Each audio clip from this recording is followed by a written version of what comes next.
அதாவது பார்த்தீங்கன்னா, போன வாரம் அதாவது 14/4/2025ல கலிபோர்னியால வந்து நிலநடுக்கம் ஏற்பட்டுச்சு.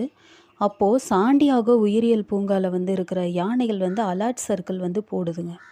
அதாவது ஆபத்து வரப்போகுது அப்படின்னு சொல்லி அது யானைகள்லாம் கூடி ஒரு ரவுண்டா ஃபார்ம் பண்ணுறாங்க. அதைத்தான் இப்போ நீங்கள் இந்த வீடியோவில் பார்த்துட்ருக்கீங்க.